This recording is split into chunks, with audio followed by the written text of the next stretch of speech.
X-MLA మరియు BJP రాష్ట్ర ఉపాధ్యక్షుడు Shri NVSS Prabhakar press meet నిర్వహించారు. టన్నెల్ లెక్క సంఘటనల్లో ఇంకా కూడా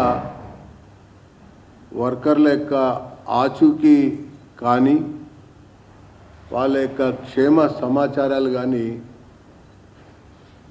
ఇంతవరకు కూడా తెలియరాలేదు. ముఖ్యంగా ఈ టన్నెల్కి సంబంధించినటువంటి విషయంలో 2004 డాక్టర్ వైఎస్ రాజశేఖర రెడ్డి గారు ముఖ్యమంత్రిగా ఉన్నప్పుడు ఈ ఎస్ఎల్బిసి టన్నెల్ చేపట్టడం ద్వారా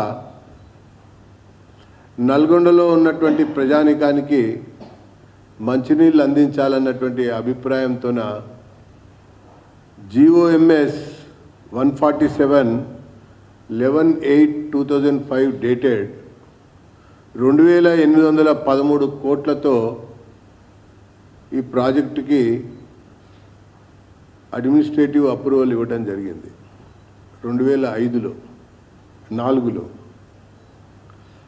అప్పటి నుంచి ఇప్పటి వరకు చూస్తే పనులు పూర్తి కాల. ఆ తర్వాత క్రమంలోనే ఇది 4637 కోట్లకి ప్రాజెక్ట్ యొక్క విలువని పెంచడం కూడా జరిగింది.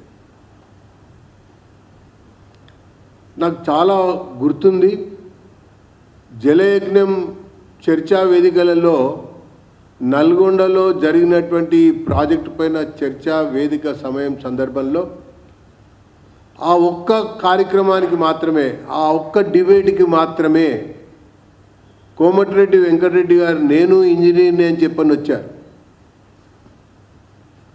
అంతకుముందు ఏ ఒక్క ప్రాజెక్టు డిబేట్లో కూడా కోమటిరెడ్డి వెంకటరెడ్డి గారు రాలా, ఒక్క డిబేట్కి వచ్చారు. నేను ఆ సమయంలో ప్రస్తావించినటువంటి అంశాలు రికార్డు కూడా చేపట్టాయి. అది టన్నెల్కి అనువైన ప్రదేశమా కాదా అన్నటువంటి అంశంలో అది అనువైన ప్రదేశం కాదు అని చెప్పని ఇంజనీరింగ్ నిపుణులు ఇచ్చినటువంటి నివేదికను నేను అక్కడ చూపించడం జరిగింది, ప్రస్తావించడం జరిగింది. జియాలజిస్టులు అందించినటువంటి సమాచారం యొక్క వివరాలను కూడా నేను అక్కడ చూపించడం జరిగింది. డ్రిల్లింగు ఓపెన్ బ్లాస్టింగ్తోనే ఆ కాలువ చేపడితే సాంకేతికంగా కానీ ఎక్కువ కాలం కానీ మనుగడ